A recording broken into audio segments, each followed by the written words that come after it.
Saudi അറേബ്യയിലുള്ള ഒരു കാടിലേക്കാണ് ഇന്നെൻ്റെ യാത്ര. അപ്രതീക്ഷിതമായി കണ്ടുകൂട്ടിയ ഒരു മനോഹരമായ ഒരു സ്ഥലം. ആ ഒരു സ്ഥലത്ത് നിന്ന് താഴോട്ട് നോക്കിയപ്പോൾ ഒരു ചെറിയൊരു കൂര ഉണ്ട്. ശ്രദ്ധിച്ച് നോക്കിയപ്പോൾ കുറേ ആടുകളെയും ആ ഒരു സ്ഥലത്ത് ഞാൻ കണ്ടു. വിചാരിച്ച പോലെയല്ല സ്ഥലം. വണ്ടിയൊന്നും പോകാത്ത ഒരു കാടാണ്, ഉൾക്കാട്. വെറും കൈയോടെ അങ്ങോട്ട് പോയില്ല, കയ്യിൽ കുറച്ച് ആഹാര സാധനങ്ങളും കരുതിയാണ് അങ്ങോട്ട് പോയത്.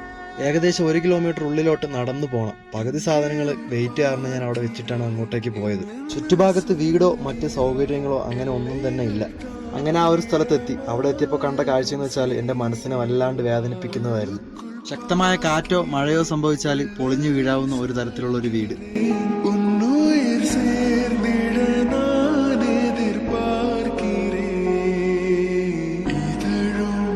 ഒരു പാകിസ്ഥാനി ബായിയാണ് അവിടെ ജോലി ചെയ്യുന്നത്.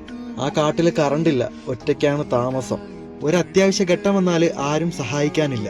ഇതൊക്കെ കാണുമ്പോൾ ദൈവം നമുക്ക് എന്തുമാത്രം അനുഗ്രഹം തന്നു എന്നുള്ളൊരു ചിന്ത നമ്മുടെ മനസ്സിൽ വേണം. എന്നെ കണ്ടപ്പോൾ അദ്ദേഹത്തിന് വലിയ സന്തോഷമായി. നീ എവിടെ നിന്ന് വന്നു, എങ്ങനെ ഇവിടെ ആളുണ്ടെന്ന് മനസ്സിലായി എന്നൊക്കെ എൻ്റെ അടുത്ത് ചോദിച്ചു.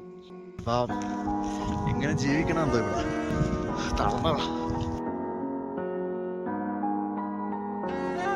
ഓക്കെ ചാച്ചാ. ठीक है ओके सलाम देखेंगे ओके भाई. ഞാനവിടെ ചെന്നതും ആഹാര സാധനങ്ങളെല്ലാം കൊടുത്തതും പുള്ളിക്ക് വലിയ സന്തോഷമായി. ഇങ്ങനെയുള്ള ജീവിതങ്ങൾ കാണുമ്പോൾ നമ്മളെ കൊണ്ട് പറ്റുന്നത് ഇതുപോലുള്ള ചെറിയ സഹായങ്ങളാണ്. അപ്പോൾ ശരിയെന്നാ, നമുക്ക് അടുത്തൊരു വീഡിയോ കാണാം. Tata bye bye.